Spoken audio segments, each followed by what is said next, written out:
Welcome to the Jeff Canada Show. But if you're going to get your feelings hurt, you might need to turn this shit off. All right. Welcome to another episode of the Jeff Canada Show.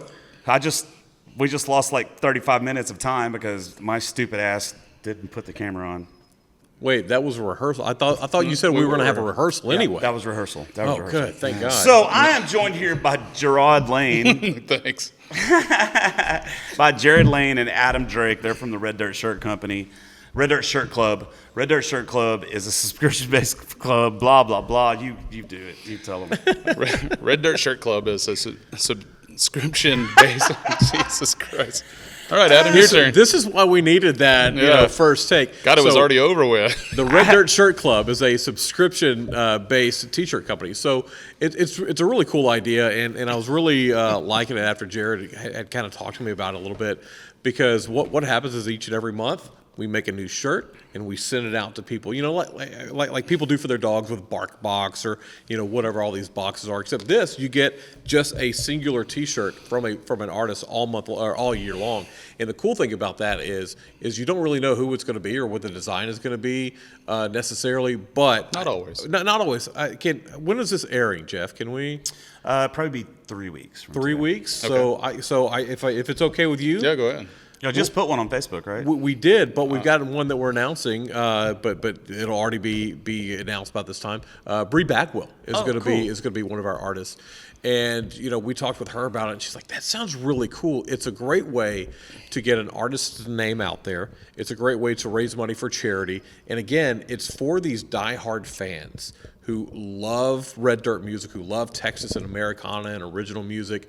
Who you get something exclusive. You get something that nobody else is really going to get outside of the members of the Red Dirt Shirt Club. So if you're one of those people like me, I mean, I've got 75 or so band shirts throughout the years that I've collected that are just lightweight. Well, some of them are now blankets and everything else. My wife's like, "Listen, this has got holes in it. Clear out. There's you got blood on this one. You got barbecue on this one. Got semen on this one. I mean, you do have you do have two kids. Do have two kids, and you might have some that are that old. What are they? 13 and 5. The shirt that I wore the other day, I have a Cross Canadian Ragweed shirt that I've had for probably 20 years. It says, smells like country, tastes like rock and roll. And that's always kind of resonated with me, thinking about what Red Dirt music is. It's still country, but it's definitely rock and roll. It's that southern rock, that cousin of it's just blended country music, blended in together. Sure. Well, one thing that I will say about what we do with the shirts and stuff is that we do try not to do anything that the artist is already selling in a merch, or it's usually something in an older piece of art that they've had in the past, maybe just kind of bringing it back for those subscribers only. And like a different color too, because that's what we're doing with Bree Bagwell's shirt, because she loves College Station. She loves her Aggie fans. So we did a maroon shirt for her. Oh, cool. But it looks really cool with this black and white artwork that we have. It's just going to really, really pop. And, so that's something that nobody else has ever had. That's something that nobody else will ever have again. I don't think she's tried to run it with that. It's usually on a black background, a black blank shirt. Yeah. So we try to do something a little bit different with everything. And the one they did for me was great. I love that shirt. That's a really cool shirt. Yeah, we kind of spun off an idea that you had. That I had already. Added a little flair to it. Yeah. Same thing we did with J.D. Graham. Earlier we were talking a little bit more about music. But J.D. Graham's another one of those. A lot of people don't know who he is. Mm-hmm. But you meet the guy, and you've talked about kind of going out on the acoustic route, and maybe only doing listening rooms, and that is all JD wants to do. Yep. He will. I got to see him 2 weekends ago. I guess it wasn't this past weekend, but because we're on Monday. But 2 weekends ago at the Galley Winter show with him and Ben Danaher, which great. Danaher's really good too. But JD is like, if there's more than 50, 60 people in there and they're talking and yapping and doing this stuff, he's out. He's not. Yeah. He is very, he's got a very hard line on that, which I absolutely appreciate, because if you've heard his songs, if you listen to his songs, if you even read the lyrics, I mean, he calls himself the tier minor for a reason. He is trying to make you cry, and he will make you cry. I mean, it made me cry. His songs are brutally honest, brutally sad, and that guy has gone through the fire and come back, and he just bleeds his soul through that guitar and his words. So, and it's amazing. Yeah. There was a conversation that an artist said 10, 12 years ago about how, Texas is the minor leagues and, everybody's looking. And I took offense to that. And a lot of other Texas-based artists took offense to that. They're like, this isn't the minor league stuff. Like we're doing what we want to do. It doesn't matter that we're not selling out stadiums. It doesn't matter that we're not, putting 2,000 people into a dance hall and then, after we finish playing, whoop, there it is, or 50 Cent or whoever. I like cool all pop. those songs. Yeah, I do too. But I play it every night. Nelly or Drake. I don't even know pop music anymore, rap music anymore. But you're not putting booty bumping music on right after they go off.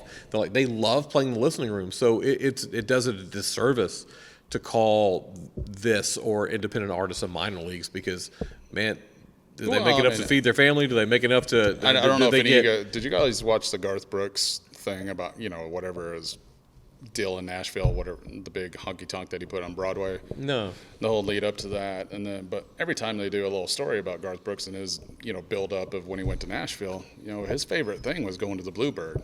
And the Bluebird's a listening room. Yeah.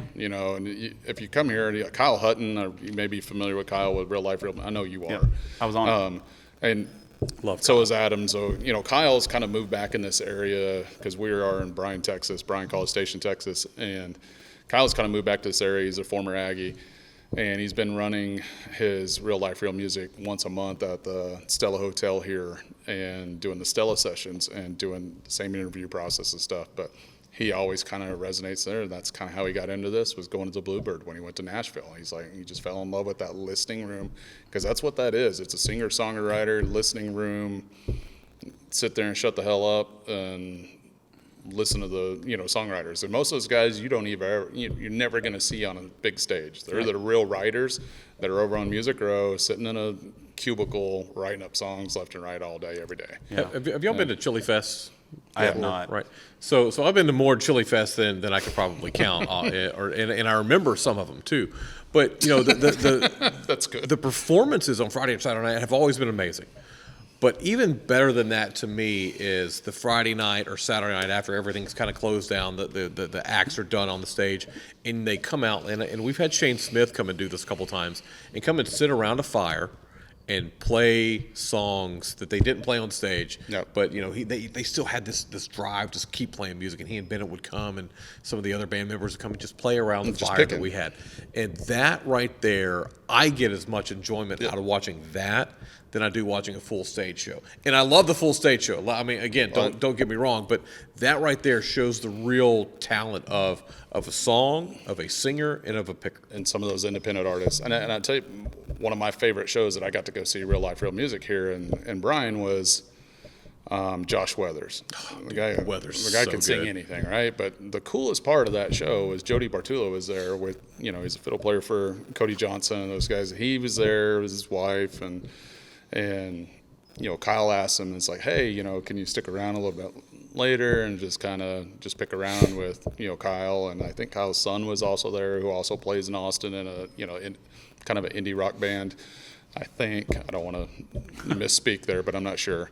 Maybe more folk. It'll be fine. The two people that watch this won't. Fair enough.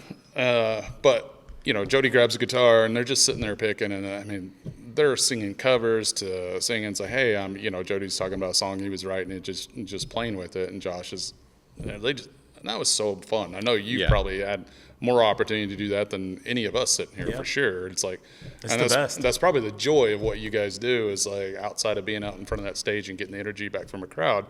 But to me, as like a newer fan, I enjoyed that more than anything. And it's outside of that, one of the best things I ever got to witness was going to the Gypsy Cafe in Stillwater this past year, just kind of following the Red Dirt Relief Fund thing that was coming out of Mile Zero. I asked Katie Dale, who kind of runs that, to go check this out. And that's the Stillwater scene that's going out to the, where that thing was born. Like Bob Childers had a house out there, the farm, and the little yellow house at the farm. And the only thing that's left there is the old, like, kind of garage canopy thing. But you got some badass musicians sitting there all picking around. There's probably about 20, 30 people just sitting there at the end of the night till like 4 a.m. and I was like, This is And that's an early night. Yeah, I was like, this is baffling. Like that, you know, that they just and love the it that thing much. is, And you won't see those people. The reason you're never going to see those people on the Grammys is because those people are in this for the music. They're not in it for the fame. You know, and it's funny because if you go look at the Red Dirt side of things, Red Dirt, Americana, whatever you want to fucking call it, alternative country. I've always called it Dixie chicken music, you know, and because there is a little bit of everything. There's a that little bit comes of on everything. So when we Maverick 100.9 here in College Station when it got started, I told him, I was like, we should do Dixie chicken music. I was like here's a couple of old guys that we need to play, Willie Waylon Merle. Here's the current batch of Texas music, and here's like the old school Texas Red Dirt music. Well, and then they throw in the old stuff from like 40s and 50s on. Yeah, Hell and then that didn't work out. And then I went to work for the Dixie Chicken to be the marketing guy, and the music is so broad there. Like again, it goes from the Robert O'Kane and Lyle Lovett and the Marshall Tucker Band and the Johnny Cashes all the way to a Josh Malloy and all the new stuff and the Appalachia stuff. So like it's all kind of fits. Like there's no pretense about it. There's no BS about it. Like it's just great music. People making music for music, not trying to. And that's what win I was. awards And that's or- what I was going to say. Yeah. If you go down that area, you know, the Tyler Childers, Zach Bryan, that thing. You have that Songwriters faction, first. and then you have the faction that is the Cody Johnson, Zach Top, you know, the more traditional country, right? What's funny is on this hand, you don't really get a lot of the divas, and you don't really get a lot of the. You don't get the people that are just chasing fame. It seems like they're all trying to just put out their brand of music. You go on this side, there's definitely great people like Cody Johnson and Zach Top and those guys that aren't in it for just the fame. They're in it for the music. Yeah. But you get a lot more of the prima donnas and more of the divas are in that category than the other category. I will still say in that one category, the songwriters. I won't say who, but I did email one of them one time, like, hey, we're trying to do a festival. We're going to do a Dick's Chicken Big Birthday thing, and we want to bring you in, bring your artists in. How much is it? And all I got back was a 4-character response, not words, 4 characters, 100K. And I'm like, I mean, you could have been nice about it. You could have been, you know. And again, it wasn't the artist. It was the management company. But there's still a little bit of that with that type of artist too. What I'm talking about, I'm not talking about the money. Like the money thing is that's not what I'm talking about. You're worth what you're worth, or you're worth what you think you're worth. Sure. Like period. And if you don't want to play for less than that, that's cool. I'm just talking about the more of the, you know.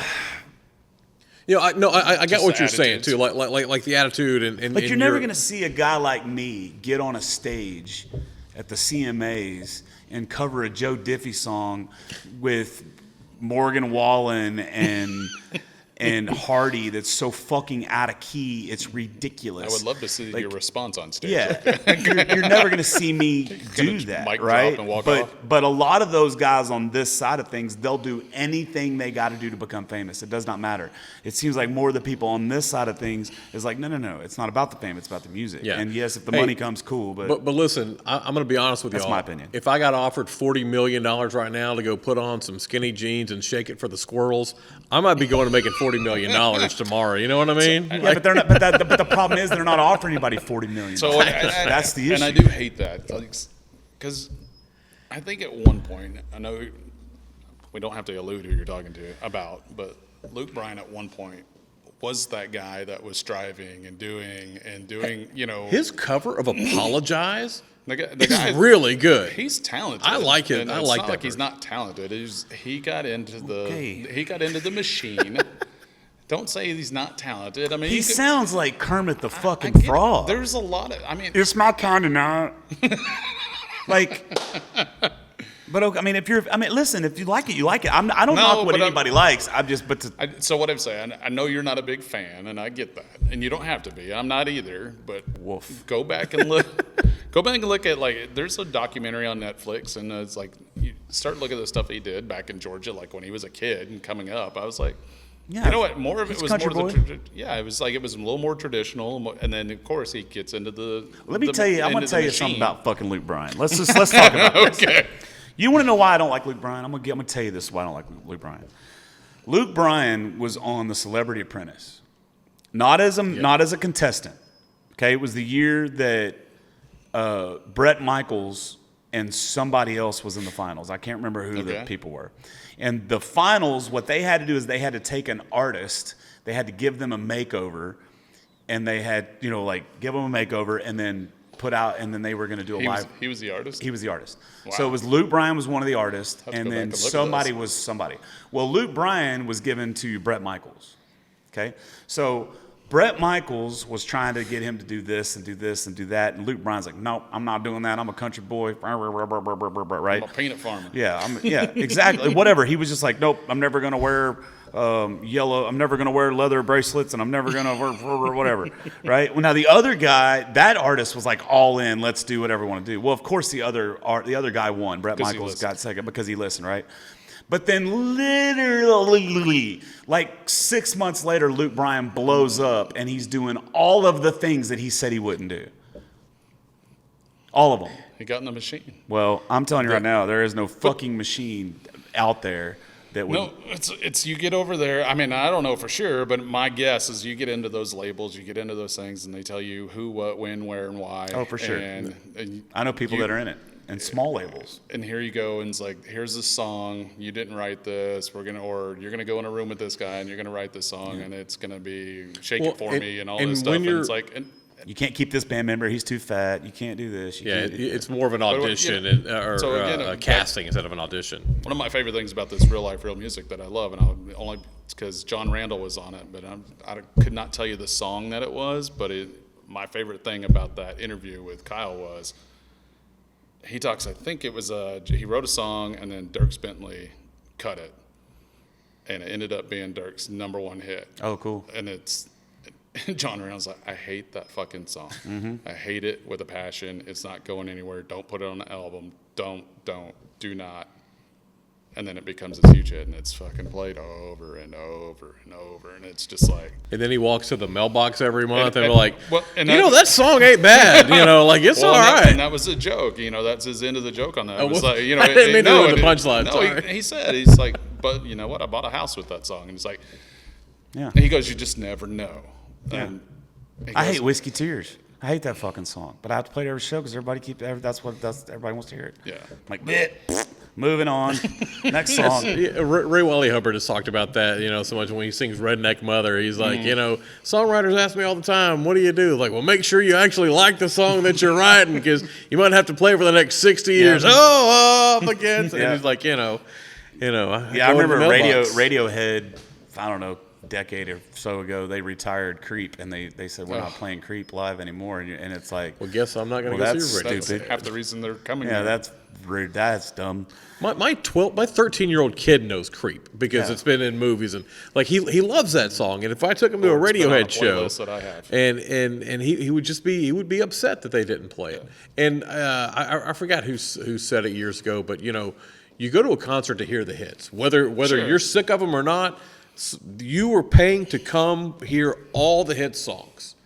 We're not coming to hear your new record. Yeah. We're throw one or two of those in, sure, but play the hits of the hits. And I will say one of my favorite things at a live show always is, and Wilder Blue did a great one here at the Palace Theater here in Bryan, was they'll do a cover. Yeah. And I love the covers. And I think they did Seven Bridges Road or something, and it was just they put that out with Luke Combs. The harmonies are absolutely insane, and you're just like, every one of them are crazy so talented, and it's kind of annoying that there's that much talent sitting on the stage. But that's underappreciated talent too. Yeah, that is my favorite thing to like go to one of those shows. And I know you've kind of opinionated. It's like you've done a lot of covers, and which I love. I was like, because you're a '90s rock baby. Yeah, there's sometimes I'd rather play a cover than one of my own songs. Yeah. Is there a cover that you've ever done that you're like, dude, this is going to be awesome, and then it just bombs? Is there one? Oh yeah, back in the cover band days. Yeah. Oh yeah, I remember.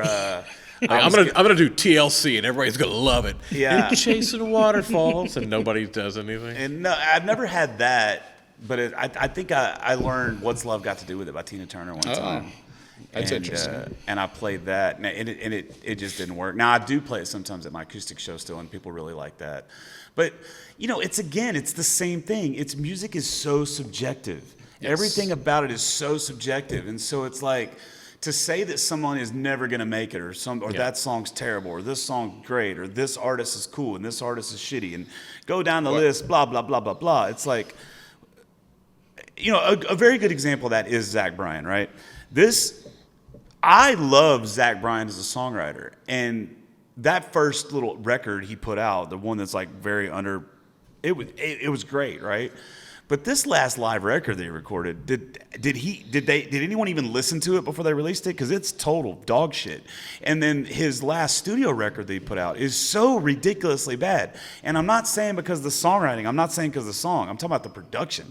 It's like there's stuff that's not in time. There's stuff that's out of key. Well, I mean, you listen to like his biggest like song, and I haven't even seen him live because I'm just not going to pay that kind of money for a ticket. Yeah. But his biggest, from my understanding, list, song on that set list is Revival. And if you look at and listen to anything that I've ever heard recorded of it, it's just him and a bunch of friends sitting there bullshitting through it, and they're all laughing and chuckling around, and I'm like, that's what makes it so like resonates. Well, that's what I was gonna say. So as bad as that shit sounds, like sonically, as bad as it sounds, he clearly hit a nerve with the general public. Like, that wasn't created. That was everybody fell in love with this dude because of social media, and now he's just killing it. Yeah. He's just killing it. Outside of the personal bullshit that's going on. Yeah, but who doesn't have that? No, I get it, but I think it's kind of crazy that he offered that much money to keep her mouth shut. But I'd keep my mouth shut for about half of that. But my wife and I just half. My wife and I have I'd take a few more subscriptions. That dude could walk in this door right now and P. Diddy the shit out of me. And you have so much baby. And I would keep my mouth shut for about $100,000. My wife and I have a truck payment. Have varying musical tastes. Maybe a truck payment. Just a month payment, or like the full truck? Just one. Okay. Just 1 month. I need to get through it. Yeah. Sometimes you gotta suck a dick, dude. $5. $5. Damn. Jesus, where was that? Grip it and rip it, baby. So, what were you saying? So going back to music being subjective, my wife and I have varying musical tastes. Like she's more of a rocker, I'm more of a country guy, but we like each other's music. Yeah. There's one song that she and I vehemently disagree on who has the better version. Yeah. Turn the Page. Okay. She loves Metallica's version. Oh. And I love Metallica's version. Metallica's version is amazing. It's great. Waylon Jennings has a great version of it, but nothing's beating Bob Seger to me. But to her, Metallica's is better. You want to know why? I'm almost willing to bet it's because you heard the Bob Seger first. You probably heard Metallica play before. I would say that's 100% accurate. Absolutely fair. Because take Sitting on the Dock of the Bay, right? Yeah. When I was a kid, I learned how to drive in like a '82 Chevy stepside truck. It was a farm truck with the floorboard was rusted out. Sound like Alan Jackson's song. Yeah. And there was a tape that was stuck in there, and it was Willie Nelson's greatest hits. Will and Waylon's version of it. And up until I was probably 13 or 14, I thought that Sitting on the Dock of the Bay was a Willie Nelson song. And so when I hear Sitting on the Dock of the Bay, Willie Nelson's version, I think it's better than I think Otis Redding's version is. See, and there's Dobie, or is it Dobie? Dobie Gray. That version is the one Yeah, that's a great one too. I do a version. I didn't know Otis Redding was the first version because I always thought it was Dobie Gray's. So the whistle part at the end of Otis Redding, he did that as a filler in the studio, and then he died before he can go back and finish the song. Gotcha. Yeah. Yeah, it's and you go down the list of those. I mean, there's a bazillion. I mean, I get all the time. I mean, not so much more, but there for a while, at least once a week, I'd say, "Hey, man, can you play Simple Man by Shinedown?" No. And I'm like, man, but great version. It might be better than the original. I mean, it's a great version. And same thing with Tennessee. Take Tennessee Whiskey. People will swear up and down that Stapleton has the best version of that song, especially the new generation. But a lot of people are David Allan Coe's the best version of it. I'm old school. George Jones has the best version of it. I love George and David.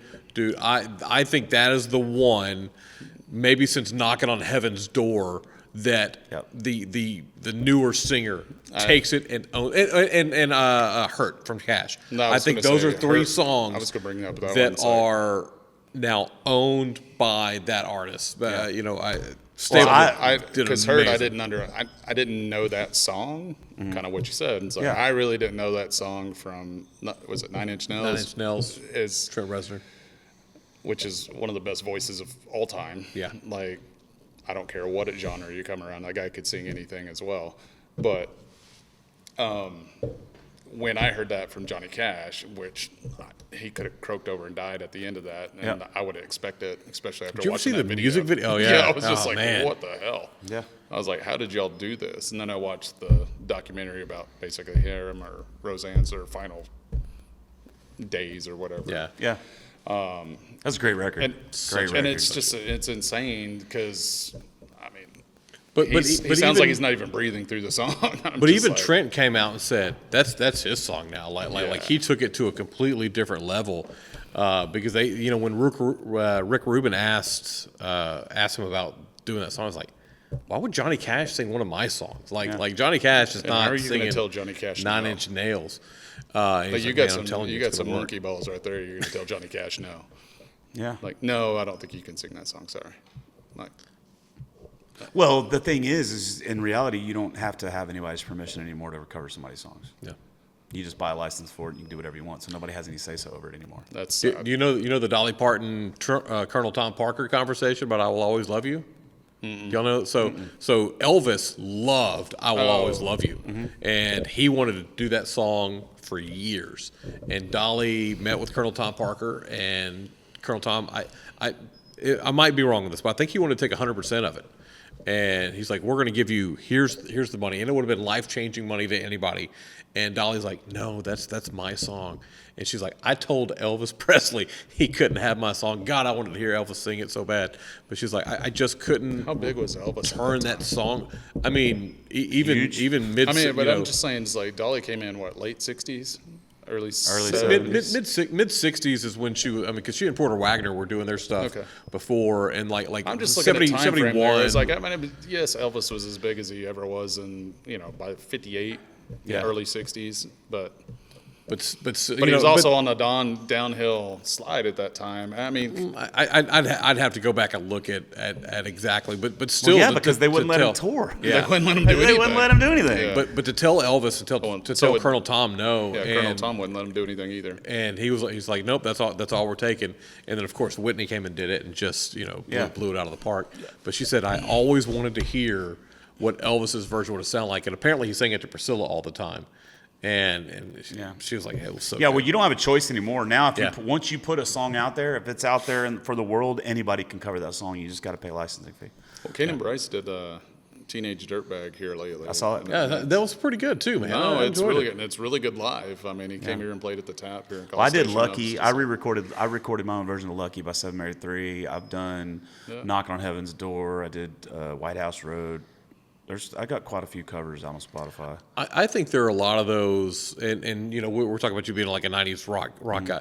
Like, there's so many of those songs that I remember listening to on Top 40 or the Top 40 rock stations that would fit so well into country music, like you do them now, and they would be so good. See, like me, Don't Little I Phil. don't try to do that, right? Yeah. That's the difference between me and like John Pardee, right? Like John Pardee's going to take a cover and he's going to make it sound all countrified, Well, right? Yeah. Which is overproduce it. cool. That's fine. I don't do that. Like you can ask him. He's seen me do like, I think that last show you came out. What saw the hell did I ask you? You played something. I was like, and you're like, I'll come up with some lyrics. But I was like, I don't know that's not the lyrics. I was like, that's pretty goddamn good. We opened the show. We opened that festival with "Come Down" by Bush. Yeah.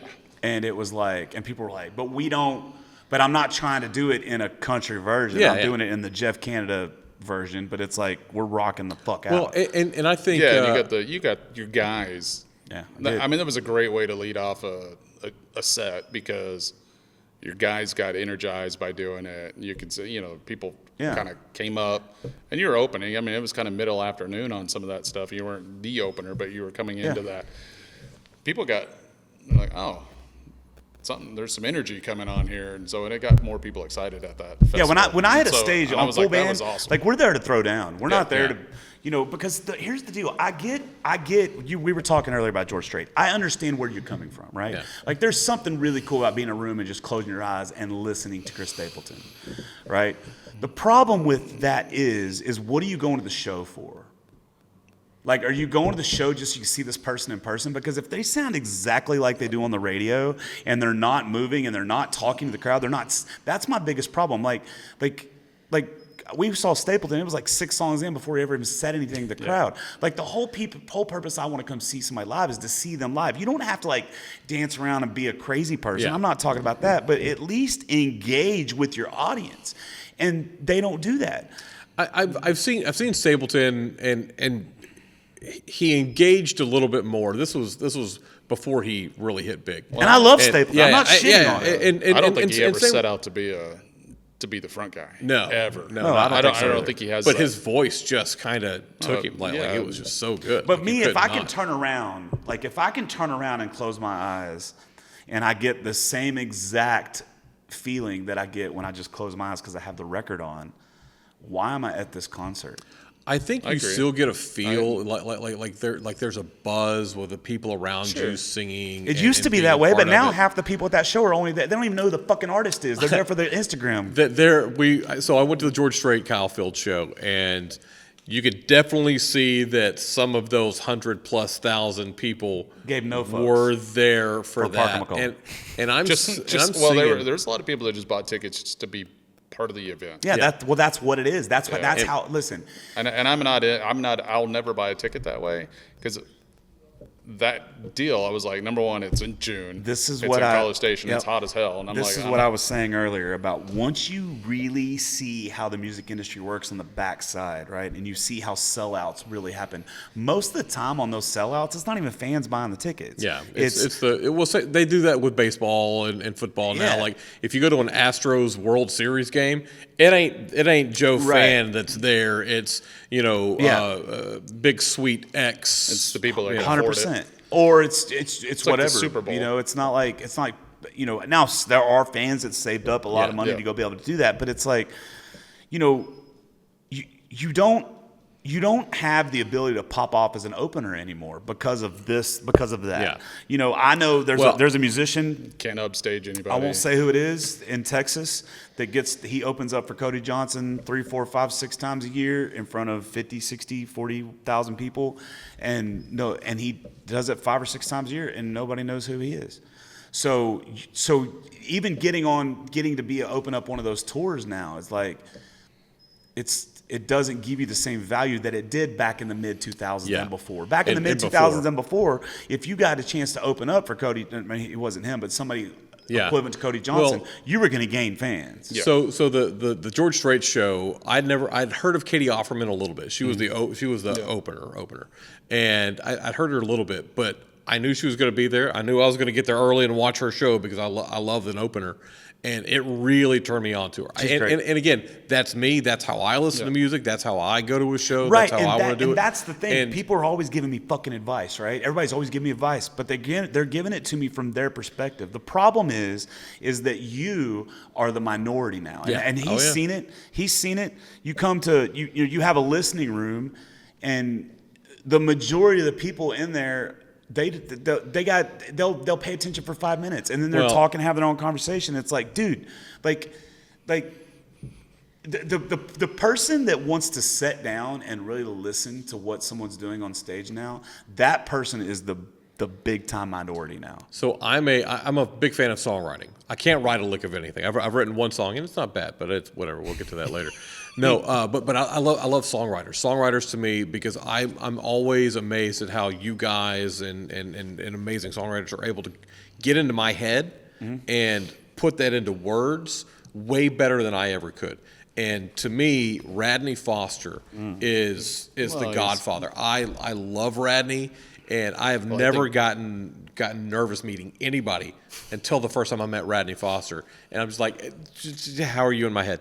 Like that was one of the first things I said to him, because half of my mistakes and I'm in and all these other songs. I think he's your Texas country songwriter. Yeah, he's unbelievable. Big brother. Yeah. Like, I mean, he just is. But his songs are so, I don't want to say easy because they're not easy, but they're not heady. Like he's not putting all this vivid imagery like it's things you just can telling a actually story. see in your mind. When we talked of about the this the other story. day, I just said the same thing. It's like Adam Hood's that way for all Yeah. these Alabama artists coming up. Yeah. You know, it's like they look up to that guy, and in which they should. Me too. We're working on a song right now. He's fantastic, and we're hoping that we can try to coax him into doing this. I know Adam's talked to him, and so Adam's talked to Adam, which is great. I've talked But- to Adam. It's real easy when I'm looking on my phone.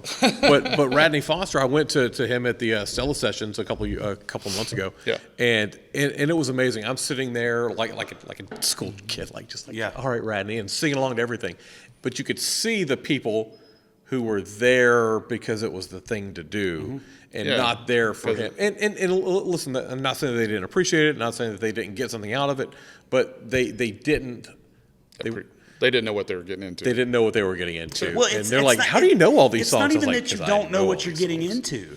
Dude, if those same people, if it was back in like 1999 and you stumble into a room, you're going to have the common courtesy to sit down and shut up and listen to what the person's doing. Yeah, You're not going to sit there. You know, the problem is we've created a world of a bunch of narcissistic fuckbags that are into what they're into, and they don't care. You know, just go to a restaurant. Just go to a restaurant and look at how many people have the volume up on their phones watching a video, or their kids are sitting there with their fucking iPad. Wow, That is the number one reason I don't even go to the movie theater anymore. Dude. And I used to love going to the movie. It's 'cause insane. Go to a grocery store and watch how many people go through the 15 items or less with way more than 15 items. Go look at the grocery cart returns and see how many carts are not in the grocery cart. I felt bad. I hit no, 14 seriously. the other day. No, like seriously, I was like, did we get 15? We might have to turn around. My wife's like, it's okay, and the Walmart cashier's like, it's okay. Yeah, So I was hold like, the door oh, we got open. 14. Go to a gas station and stand there for 20 minutes and hold the door open and let me know how many people tell you thank you. Get in line, be in traffic, and look at how many people just try to cut you off or try to get in front I of you. will say the door thing here, it's a little better than Definitely- probably Houston, but Definitely, but also when you play live music out when you're not in the big cities, you get a much better because those people are 20 years behind the rest of the world when it comes to stuff. They still have common courtesy. They haven't lost it yet. Yeah. You know, but you get everybody's in such the rat race to do that they can't just sit down and just enjoy something that they're not not that you're not a part of it. If you're in the audience, you're a part of it, but enjoy something that's not about you. And I think that's what a lot of audience people might not understand now. Like if you're at a show, you're part of it. Like you're feeding into what the band is doing. If they're let's say take the Tap. If there are 800 people or 500 people at the Tap, but all of them are sitting there on their phone. Going, you know something else I noticed? the band doesn't care. And I know you But a lot of it's the band's fault too. You did this a lot too. I'm going to guess on your radio days. I'm guessing, but because you're a little bit older, not still younger than us. I've got gray, so it's but okay. Maybe I don't know. I always remember going to a concert when I was a kid, even here at the Hall of Fame or anywhere else in town. You know, there was usually a radio DJ that would introduce the crowd and you pump up the crowd. You don't see that anymore. You don't see anybody like going, hey, telling the crowd, this show is as much part as you as it is this band up here. Like no one's coaching the masses anymore. They're just like, everybody's like, well, you know, that costs money to do that, or this is going to make too much effort to get that person up here on the stage. And I'm like, find somebody to get out there and say, like, Well, here's what we're going need to an do. MC. Red Dirt Shirt Club, if Bree Bagwell comes to town, we're going to get up there and Sure. pimp the hell out of Bree Well- Bagwell. Like, hey, guys, check her out. She's awesome. We got this Bree Bagwell shirt that you need to have. God, I love Bree, All this- dude. I love and, Bree. you know, nicest person in yeah, the world. Like, It's the and genuine. everybody needs a hype man. And radio, that was so much fun doing that. And I had so much fun doing that, doing the encores. And I remember doing that for Eli Young Band when they closed out one night at Chili Fest and getting back up there and the crowd was still into it. And that late on a Saturday when everybody's been there and hammered for 2 days straight to feel that energy, ready for that to come back out. Dude, that's what's gone. Feels and good. that's what's gone. That right there, that is the number one thing that's gone. What's gone now is the excitement. It's the excitement of venues. I go to some venues and they're so excited to have me, right? And you could tell it. They'll put a cone out of the parking lot, so I have a place to park. They'll go, oh, we're so glad you're here. What can we get you to eat? Blah blah blah blah blah blah blah. They're just like so stoked you're there. And then you have venues that you walk in and you don't even know where to set up, and you got to go ask somebody, hey, can I talk to a manager? They're like, oh yeah, band's here tonight. Yeah, and they're like, oh, who's playing tonight? What's going on? Blah blah blah blah. And you're like, the staff doesn't even know. Right? Yeah, and you could tell the difference when you go to those venues. The venue that's excited to have you, they've probably promoted your show. They've probably put up a poster in their venue. They've probably done certain things to get people stoked that you're coming to play there. At least versus do a little the bit of other research. one. Yeah, versus the other one, you walk in there. I mean, I 2 weeks ago, I go set up for my show, and I walk in the thing, and they have a DJ set up. Okay, if they double booked me with a DJ, so I said, "Fuck y'all, I'm out of here," and I left. Right? Well, think about it. Like if you're gonna double book somebody, it's because you're not excited about who you had in the first place. Well, and I tried to work really well with the clubs that were bringing in live music, and they're like, all right, hey, look, Jeff Canada's coming in to the Tap. He's going to be playing on January 6th. I'm like, all right, cool. So 3 weeks out, I've got that in my mind because the Tap is a great sponsor of ours. I like them as a radio guy, so I'm like, all right, I'm going to put Jeff Canada's stuff on the radio because I want them to play. I want people to know these songs. I'm gonna do features. I'm gonna call you and be like, hey Jeff, do you want to do an interview? Hey man, I want to put out this little we didn't have Instagram back when I was doing this stuff like now, but no, that's exactly I think give me an Instagram video. Give me something that we can riff off of. Give me facts about you that I can share with all of our fans. And so hopefully in that 3 weeks to a month leading up to your show, that people, oh yeah, I've heard about that guy. I know about that, and so it does good for me because it gets my client, my business that I'm working with excited. It gets you excited as the artist, and that makes you excited for me. So it's all cyclical. It's all symbiotic, right. And I think you do get away from a lot of that now. Everybody has got to work together. Listen, radio killed itself. Listen, and every time one of these, so did the newspaper, so did everything else. And every time one of these fucking DJs wants to get at me because of something I say, and it happens a lot, I just want to say fuck you. Like, fuck you, Mr. DJ. Like, y'all did this to yourself. I didn't do this. No one's listening to you. Like, you didn't lose all your listenership because you started playing shitty music. You lost all your listenership because you stopped being the beacon that everybody tuned into to let them know what's going on. They let themselves be the grandfather. Yeah. And so the Spotify's, the Pandora's, those are the kids that came in and took But it away. I'm talking about even as simply as like, I get it, like but I didn't pay $5,000. I didn't pay $5,000 to the right promoter, so this station's not going to play my song, regardless of how good or bad that song is. But even at your age, when you drive down the road in Houston, which you have a hell of a lot more traffic time than I do here, where the average time I'm in a car is maybe 15, 20 minutes at best. Yeah. I don't listen to the radio. Yeah, no, I'm still listening to Pandora or whatever, and like most people make fun of me because I listen to Pandora, and I'm like, I just listen to it because it pulls something else from somewhere else on somebody's radio thing. I listen to. I don't listen to my own playlist. Yeah, I listen to sports talk in the afternoon if I'm driving around because I want to get our local sports Aggie stuff from people, and then if I'm listening to music, I've not listened to terrestrial radio since I got out. Some of that's ego because I think I'm better than some of the DJs that are on, but again, it's the music that I want to pick out. I want to have my curated playlist. But if you could go back to 3 forms of media that there's radio, TV, and newspaper.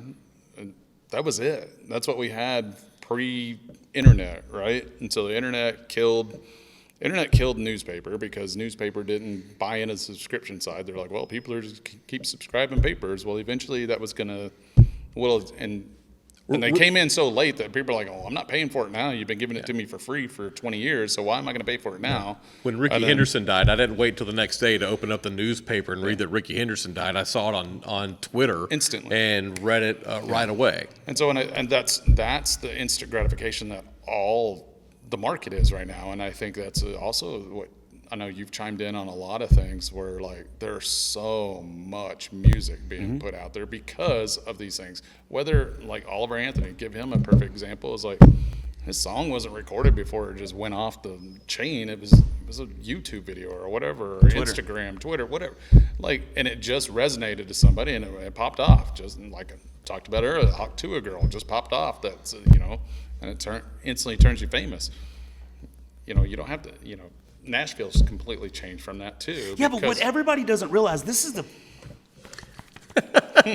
this is the part that really fucking gets me, okay? And y'all can, for those of y'all watching, you can call this complaining, call it negative, I don't care what you call it. Here's my issue. People see someone do something like Oliver Anthony, right? And then everybody and their mother wants to be famous like he became. And tries to copy so it. they try to copy them. So then you have 50,000 copycats. You got...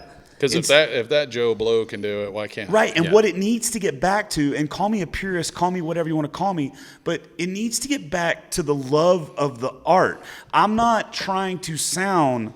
like the one thing I hate more than anything is when somebody says, well, Randall King is the next George Strait, or that guy's the next George Strait. It's like, no, Randall King's the next fucking Randall King. Be the first you. Like you got to be you. Tyler Childers came out. Next thing you know, you got 50,000 people trying to sound like Tyler Childers. And it's always been a problem, but now because it's so easy to put stuff up on Spotify and Apple Music and all that stuff, it's just so simple to do, and it's very cheap and easy to do. You got everybody and their mom trying to be famous, but again, they're not in it for the music. Yeah. They're not in it. They're not in it for the struggle. They're not in it to spend 8 hours on the bus to get to the next show. So you can. That's not what they're in it for. So they turn to social media and they turn to doing these stupid fucking reels, and I do it too because I have to do it. And reality shows. I mean that was the reality singing shows. And I will give Kelly Clarkson is maybe one of the greatest vocalists of the last 30 years. I'm not even maybe. Yeah, she's great. Definitely one of the greatest vocalists. But that idea of these music shows like that kind of hinders you because you're doing it to get famous. You're not putting in 10 years on the road and learning. How but to even do further from that, else. people are doing all of these things to be famous, right? But you're missing the fucking point of what made someone famous. Let's say, take the American Idol thing. I mean, I've watched all that stuff for years. How many can you even tell? How many relevant people? The ones that I could say three. I would say the three that I would say three too that have blown up, that have done well, is they did have talent in their voice. That's really all anybody's judging off there. And then they taught them the rest of it, and that's Kelly Clarkson, Carrie Underwood, and then Adam Lambert. Those are the big three. Daughtry. And Daughtry's another one. Morgan Wallen. Yeah. Was Morgan? Well, he wasn't on American Idol, but He was on one of those. Yeah, he was on The Voice or Voice. something. Okay. And Miranda Lambert was another one that came through on the country side of things. Right, but that's my point, right? My point is that you take something that made 1% famous, right? Like, how many people do you think blown up because of TikTok? Not that many that have like blown up. How many people do you think have blown up because of American Idol? How many people do you think have blown up because of this? Most of the people that become famous is because they work at it and they find something that they love, and they love it so much that no one's going to tell them they can't do it. Or it's for something stupid, Hawk Tua. Well, that happens now, but that would have never happened 20 years ago. And you can take that. We were talking about this earlier as well. But I was also talking to a former Major League Baseball player at a Christmas party a couple days ago. It's the same thing for like these parents out here. And money's ruined that. Money's totally ruined like the baseball world. We're going to do background. baseball, and you only play baseball year round. No, it's not that. It's the fact that they've turned select baseball into rec ball, into daddy rec ball. Yeah, but at the same time, you're not getting like if you look back at the great athletes of the '80s. We'll say John Elway. John Elway played everything. Yeah, Ricky Henderson played so everything. What people don't understand though, and what we were talking, this other major league, it's like what parents don't understand is that to be that major league guy, I mean, I got picked up by the Houston Astros to go play in their minor league system, and I had to turn it down because I had a 7-month-old son. And I threw a baseball pretty damn hard. 94 miles per hour, I'm 6'4", 225 pounds at the time, and I was like, and they're like, hey, we'll make you a pitcher. Was not a pitcher. Yeah. But they're like, we'll figure it out. You got the size, and what all the parameters that they needed. That I fit it, but the difference is like the guys that make it, they're freaks of nature. We were talking about Jose Altuve. He's a freak of nature. The guy's 5'4" at best, and swings a 40-inch bat faster than most people that are 6'5", 225 pounds. Yeah. He's just a freak of nature. And you get to those levels, and I would say this, spinning it back to the music side, the people that resonate, that are the one-off guys, because Zach Top came off of social media. Like, he was founded by, just doing music on YouTube or something. Zach Top was built from Nashville. But he's the 1%. Yeah, but he's a Nashville He's the product. guy. He can do that. He's fantastic. Yeah, that's like, and you take a Texas guy that has the same kind of sound to him as probably, and he doesn't quite have the look as much as, but Matt Castillo, who's a Texas guy, and it's like, he is 90s country as I've heard anybody else around here besides maybe Josh Ward. I was like, you could throw those two guys in there, and it's like, and Zach Top and all three of those guys sounded like Tracy Lawrence to Clint Black to all those guys all back in the 90s that I listened to, and I'm like, that's 90s all day long, just retro it. And Josh Greider would be another one. It's like, just the guy's voice just so pierces through, and you're like, why isn't this gone bigger? And it's there's a selling host of factors. They're not selling. And again, I hate the term sell out, but they're not buying into the machine. Some of it's just bad luck. Some of it is. Well, I hope Zach Top gets they fast find. enough, big enough, kind of like Zach Bryan. No, Zach Top is going to be fine. There's so much money behind him that there is now. But I'm just saying, fine. I hope he goes kind of the Cody Johnson way. That way, if he can control it, because he's shot up so fast. Dude, they've been trying to break Zach Top since he was 16 years old. Nashville has. Zach Top is a Nashville product. He's a product. I'm not saying he's not good. I don't know. Listen, I love Zach Top. I love his music. I'm not knocking him at all. Sometimes that is the case. I'm not like. Well, Ella Langley is the same way. Yeah, like Morgan Wallen is a Nashville product. He was built by Nashville. Zach Top is a Nashville product. Zach Top should be at the top of the music world. Morgan Wallen should not be. So that's my point. But they're both built out of that same machine. Morgan Wallen's, he's the frat kid. But they're both built out of that same machine is what I'm trying to say. Yeah. Whereas opposed to guys like Cody Jinks and Cody Johnson. But Cody Johnson built it his own way and then got to where they needed him. Yep. And so he did his thing. And that's my point. It's like, you got guys like the Low Down Drifters that are out just road dogging it. You got people like Bree Bagwell. You got all these people that are out doing everything it takes to make it. And then you got other people that trying to find that shortcut. Find the shortcut. But the problem is all of the like everybody says you got to be on TikTok. You got to be on TikTok. You got to be on TikTok. You got to be on TikTok. Okay, cool. How many people have TikTok? Has TikTok broke open? You know what I mean?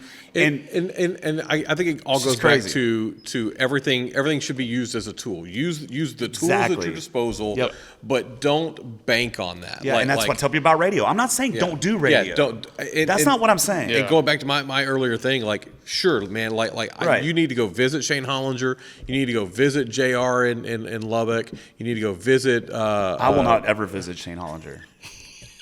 Wait, I'll edit that out. You got to go visit these guys and girls on the road because, listen, a lot of them are such great people, and so many of them really do care about the music. They really do care about the artist. But you can't put all your eggs in that basket anymore. You've got to amplify that with your own content, your own video, your own personality. And I think Bree Bagwell has done that tremendously she features her dog in half these videos, and my daughter will sit there and sit in my lap while I'm scrolling through, and she's like, "Oh, there's whiskey," and like make me stop it. So we'll watch it for whiskey, and I'm watching it anyway because I love Bree. But how many other people are doing that? And it's again a tool in the bag that she uses really well. And my biggest problem with radio is not with the DJs, it's not with the program directors. My biggest problem with radio is with the radio promoters. The radio promoters have figured out a way to make a lot of money off artists telling them that this is what they need to do. And you got a lot of artists that are spending a lot of money trying to get their stuff on small market radio. Yeah. And at the end of the day, small market radio does not move your needle. I'm not saying don't do it. That's not what I'm saying.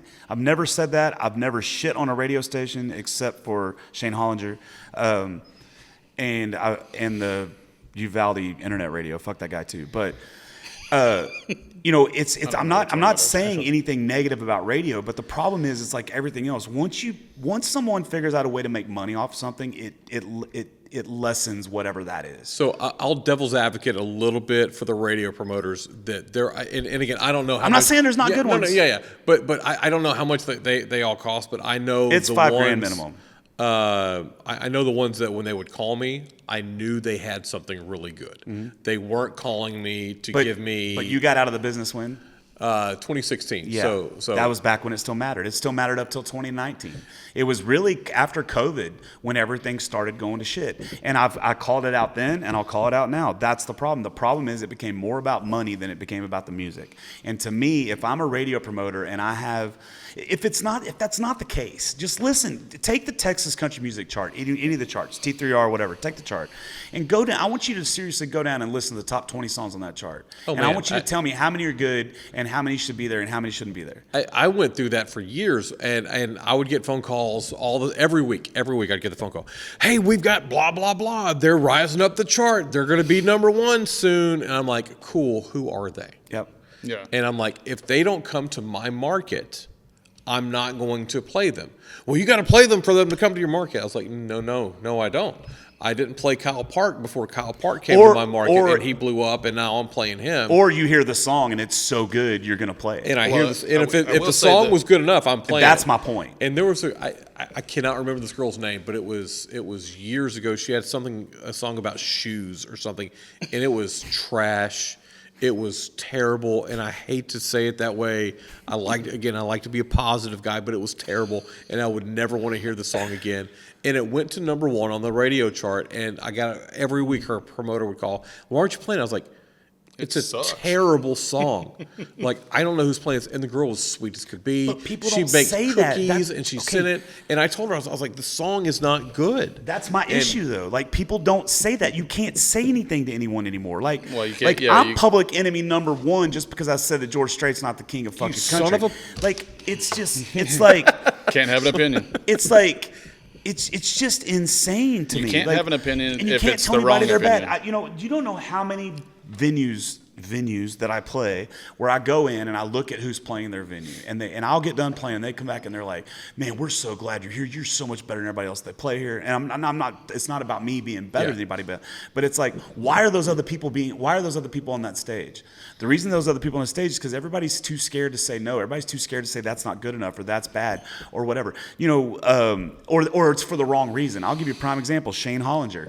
We sent him one of my songs called "Blame It on Me." We were trying to decide if we wanted to send it to radio or not. And his response back to my manager, who had a relationship with him at the time, said, "Yeah, I've been following. I know who Jeff is, but he's just not big enough for us to play him on this station." Okay. So what you're basically saying is it does not matter how good the song is. It does not matter. Like, what I would prefer to get back is to say, "Dude, we can't play this song because of this reason, or we're not going to play this song because of this reason, or he's just not there yet because of production, or his, go down the road, or we know Jeff is, and he's like, I've been told that, no, Jeff's values don't align with our values. That's cool. A venue, we don't want him to play here because he cusses. Okay, that's fine. At least you're telling me. Yeah, why. there's a reason, Right. and you get to respect that right, whether you agree Either with it you or can not. correct it or you can't. Right, but now we either get zero response, right? Because somebody's too scared to hurt our feelings. So you have people that email bars and they don't want to reply to you because you're not good enough, but they don't want to say that. And then when you do say that, the musician turns into a little fucking bitch. I've been on the receiving end of that.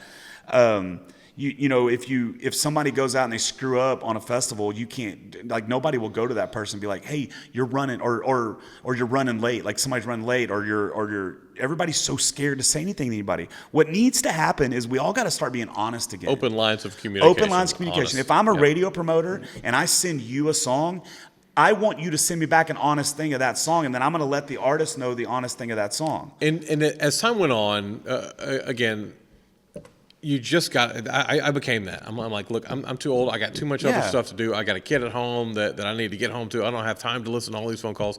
The song is just not that good. I don't think it fits for me. Not that I'm not going to play again. Josh Ward. I talked about this earlier. Yeah. Not that I'm not Send going me to your play it next again. one. Like, send me the next one. And it was great. Like, Again, Rain Out, Hang Out. I don't know if that was in our, take one or not. But Josh Ward, I didn't like the first single that I heard from him. But my God, if he's not one of my favorite artists right now, I always equate him to Mark Chestnut, by the way. You brought him up a while ago about 90s. I call him the Mark Chestnut, and Curtis Grimes, when he was doing his stuff, was the Clay Walker. They both had a very similar sound to those guys. I like both those artists. But you've got to be honest about it. And but you can't be anymore. You can't have an opinion. And it's like between money and honesty, it's just kind of ruined everything. And again, I don't want to sit here and be a Debbie Downer about it, because we can't all get on the same soapbox all the time about it. And I know that's what you get blamed for. I'm trying to get away from all that stuff, but it's like, man, at the end of the day, this is what we want, right? As an artist, we want to be able to write a song. We want that song to be heard. We want that song to be heard. What are the avenues right now to get that song heard? Well, one of the avenues is to set up in your underwear in front of a tree and fucking put it on TikTok. That's one of the ways to get it heard. Another way to get it heard is you send it underwear in front of a tree. Well, another way to get heard is to send it to national radio. Again, national radio and smart market radio are completely. If you're getting played on the Bull, you're probably going to get some fans. You're getting played on K-Star, you're probably not. I'm not crapping on K-Star. I love them to death. But it's what I think with those smaller, I still think that they do have a really good fan base. A lot of not massive like it used to be. You're not pulling 15% of the population anymore, 20% of the population. So anymore. why am I spending $5,000 to get you to play my song? But if they're able to get you in, we'll take Maverick 100.9 for example. Love Corliss. If Corliss is able to get you in front of 5 people for whatever, and those, I mean, it's the spider web of things. Those 5 people are hey, did y'all hear about Jeff? And and it spreads like that. And again, it was easier to do that 20 years ago. It's not as easy to do that now. And radio again still has its need. Well, Corliss wants to push great music. She wants to help out Lisa down in at K-Star. Wants to do that. Buddy Logan over in Longview. Yeah, there's a bunch of them. There's so many that want to do that. And but in order for me, the problem is, in order for me to be an artist, to reach those 5 people in that market, I've got to pay $5,000, and then you have these radio stations that are trying to get me to buy banner ads on top of that shit. I struggle with the radio stuff because I've talked to Corliss a little bit about. That's my issue. Is like I think if you could go back, if you were to go back to the radio thing and say, hey, I'm going to do it my way. I think that's the next generation. It's like the execs at the radio are still stuck. 20 years ago. And you're like, you can't do it that same way. So why wouldn't you give someone like yourself or Corliss or Buddy or any of the people that you've talked to at the small thing, give them the tools to promote the music they're playing. It's like, give them the tools, give them a college kid that's going to do the TikTok hits and the TikTok, and all the social media jams that everybody's got to do right now to promote not only the radio station, but the artists that you're playing. It's like, hey. And let them play the music, actually. And let them go, and promote it that way. It's like, and not give another bullshit opinion that's only their opinion. My thing is, give them all the tools that they can do to promote. And this is kind of where I was like, I'd almost love to start a Red Dirt Shirt Club independent radio station. Not because I know what the hell I'm doing, it's because I enjoy the music that I want to play and push this out. But I'd rather promote it, say, hey, Jeff, send me a clip of a video. Send me a clip of this. Send me this, and we're going to put it out here, and we're going to push that out, and maybe put a sound bite over the top of it from the radio people and say, hey, check this out. Go listen to this. Do that. And I think that's something that excites me again about being part of the Red Dirt Shirt Club is doing that again, and because we don't just have to talk about shirts on social media. We're not just like buy our shirt, buy our shirt, buy our shirt. No, that's the wrong thing to do. And I did this when I was at the Dixie Chicken. It wasn't just come in to buy food, come in to buy beer. I'm like, hey, happy birthday, Robert Earl Keen. What's your favorite Robert Earl Keen song? And stuff like that really gets people interested and gets people sharing. And again, that's the tool, that's the aspect of it that I think that we are able to offer an artist. Well, we're just at no expense to them too, because that's the big thing. We've got to find the things again that's at no expense, right? And again, just one more thing about radio. If I was to know for a fact, right? That if I was to get a number one on Texas radio, if I was to know that if that was to move my needle, even 1%, I would spend $25,000 pushing a song. But again, going back to the girl who got her number one 20 years ago, who the hell is she? That's my. I can't tell you who she Well, is. I know guys that have had 6, 7, 8, 9, 10 straight number ones on Texas, and those guys can't sell 20 tickets. And let's go back. So I don't. That's my point. But you get what Yeah, I'm saying? yeah. It's not radio I have the problem with. It's the amount of money it takes for me to get to be able to be played. But how many songs George Strait, Willie Nelson, Waylon Jennings, how many songs they put out that never hit number one that should have been there? Yeah, for sure. I mean, Lukenbach never hit number I don't one. know. I'm going to ask y'all a question on this. Is like, so if you did spend that money, what's your return? That's my point. Well, I'm just saying, there's- down the road, if you're the number one on Texas, what's the return? on that? So the thought It's is, not here's because 25. it's not real. Okay. That's my biggest problem. These charts are not real. Like you have the T3R chart, for Do example. the radio people truly know that, or are they? Some of them do. Some of them do. Some of- else? But again, it goes back to my conversation earlier. If you're spending $25,000 on that promoter, I want to work with that promoter. If you're coming into town, if you're coming into my market, Right. I want to do my best because I like the song, I believe in the song, I believe in the artist. Right. But that's lost. But that's lost. Not everybody's doing that, and not every and it's not just radio. It's not just the DJ or the promoter. It's also the venues aren't always doing their job. Do you remember Shotzi's in College Station? There used to be a bar called Shotzi's, and they would go back and forth on their radio stations on who they would spend money with, and then they stopped altogether, and you had no idea who was playing. I was driving by Northgate one time, and it said Honey Brown live this Friday. I'm like, oh, cool. I guess I'll give Fred a call and see if he wants to come on the show. That is how I had no idea that he was coming. That's how it's all done right now here, and that's another thing I eventually want to get to here in Bryan College Station is we have no idea when the event's happening. Like, Nobody does. Like if you don't buy into the social media of that venue, which being a 48-year-old man going on 49, I don't follow Instagram the tap on Instagram or Shiner Park at Northgate because I'm not going to Northgate with a bunch of 18, 19-year-old kids. Yeah. Harry's is closing down for the same thing. They never promoted anything outside of radio on 3 days in advance of that. If they didn't already, sell out their 60% of tickets to their standard people that you are going. can't. The problem is right now with the way the algorithms are set up on social media, you can't promote anything. Yeah, you just can't. Even with paid No, ads, well, they showed I it noticed to people that that too. aren't even part of your thing. There's just, and that's that's another one of the big issues that's happening right now. I mean, I'm not even kidding. 6 months ago, I had 2.5 million engagements on Facebook on a monthly basis. Yeah, 2.5 million. That has dropped well below 65,000 now, and I'm doing the same thing. And it's because we're in a right now. but then if you go give them $300 a month, it'll be back to it will, but 2.5 it will be, but it's not the right people. Well, that's what I'm afraid of. It's like that's what kills me. It was like even with the Red Dirt Shirt because I looked at messing with Meta and I did a 1 week test. Yeah. Like basic test of spending $25 a day between Instagram but I'm not a content creator. I don't. Yeah. That's not my world. That's why you've come along and you helped me early on. It was like put some content out there because that's not me. But even that content's not a thing, But if it's not going to the right people, it just doesn't matter. Yeah. So Well, why spend the money on it? And that's what I learned in the first week. I'm like, okay, well, I got out to 10,000 people.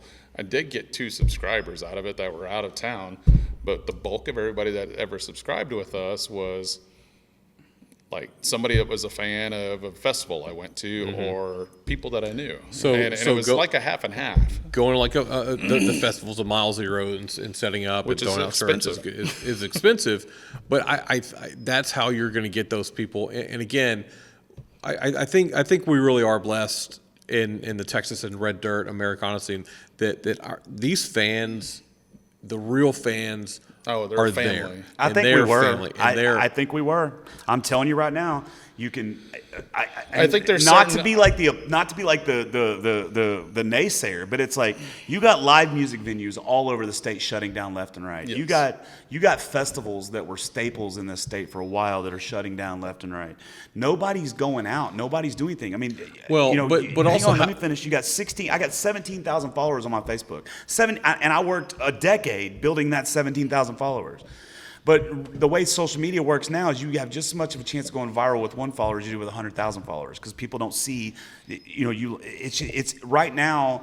There's just no way to get your name out there. Also, I have my email list. Every single time I send out an email, I get at least 5 people unsubscribe from me, and that's because they're getting so much shit Correct. into their mailbox. They're like, this is just another thing I don't care Well, about. and nobody answers emails. I mean, just from It's, an advertising background. text messages. Yeah. I text message if I'm having an event. I'll text message everybody on my phone. I might get 5 replies.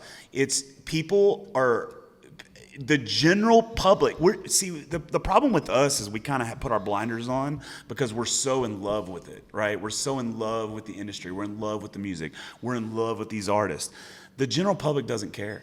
They don't care. They're waking up. They're taking their kids to soccer practice, and then that night they're going. I mean, just go to a town, any town that has 50,000 or more people.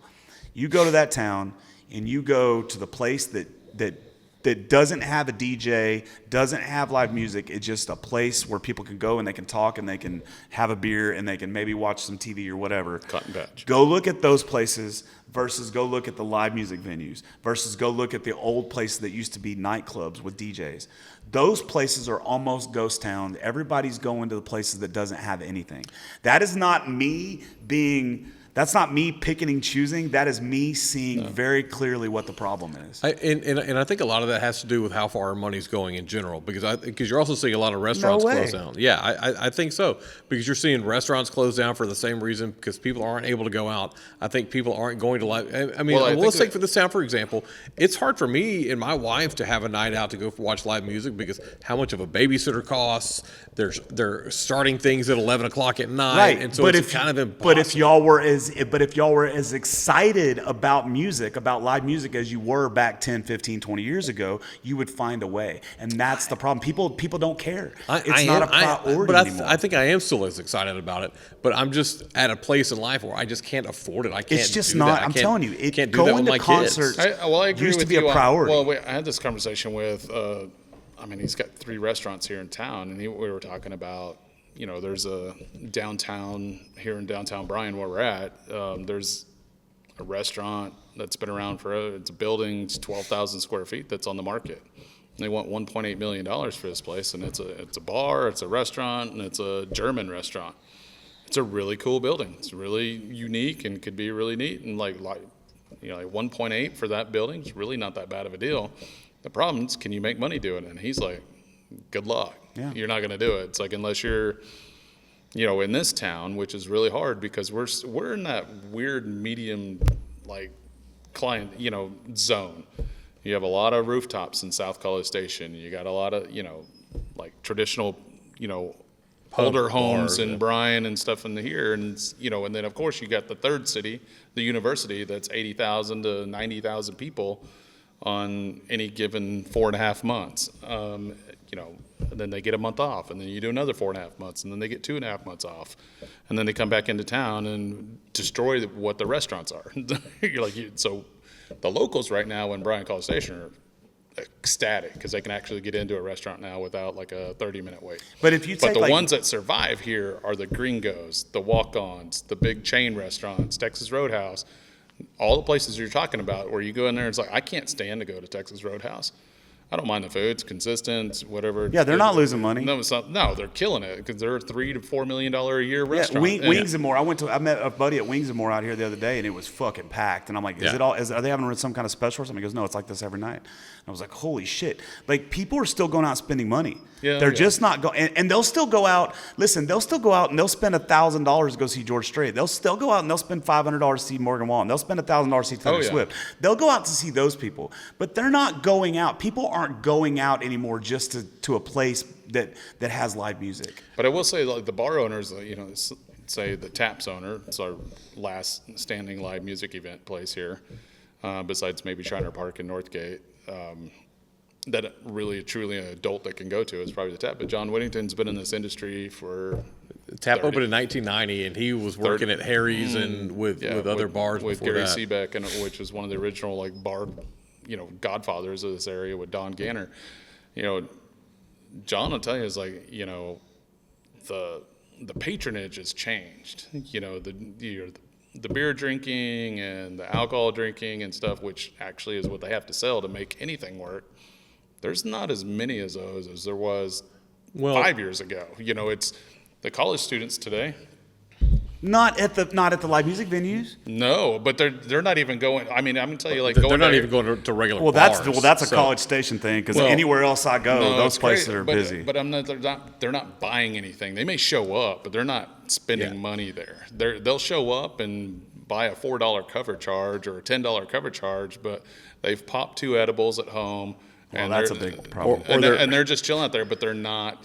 Or they're drinking at home. They're doing their pregame, which is why shows don't start here until 11:30, 12 o'clock at night. that's the venue which created that cuts problem. people out of the way. Again, that's getting the 40-year-olds who would go to these shows out of the way. But And I don't have any problem with anybody who's going to go pop edibles and go enjoy their night, and that's what you're going to do. I'm okay with that. But like as a venue, I think that's a big scene where they're struggling because they don't have anything to sell.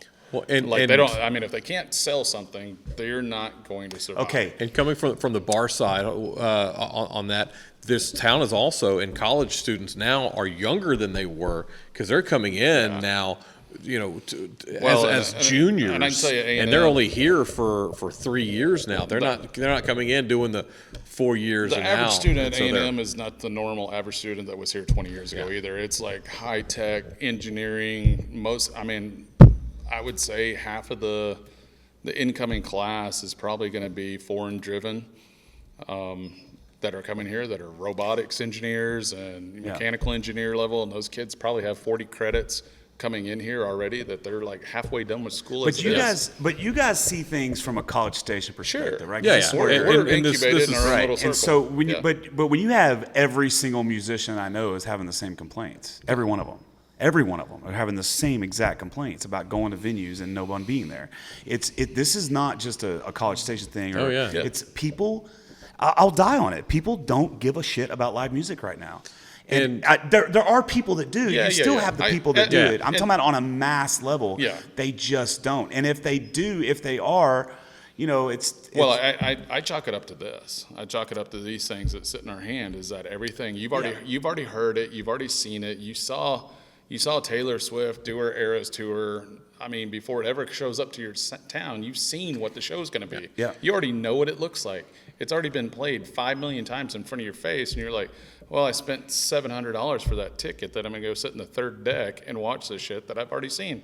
Like, that's part of the reason why people aren't. Yeah, I think all excited I think about COVID had a lot more to do with than what people were giving credit Yeah, to. the I think people when you got shut hidden down away. and you can't go see live music for a year, and a lot of those bands had to figure something out. a lot of it's still been happening for longer than that because For sure. John and I have had that discussion about the Tap. 2012. Like how are you not coming around? 2012. How are people not coming? I've seen it. You're talking about a guy that's been Yeah. playing music for a And living what since happened in 2006. 2012? That's when your social media started blowing up. Yeah, but And I that's chalk that up as like it's just instant gratification, and that's what these kids do. Is like I talk about like you got a teenager. I mean, I know you've got an older one that's already up and out of the house, but you got a teenager coming up and about to probably ready to start driving, right?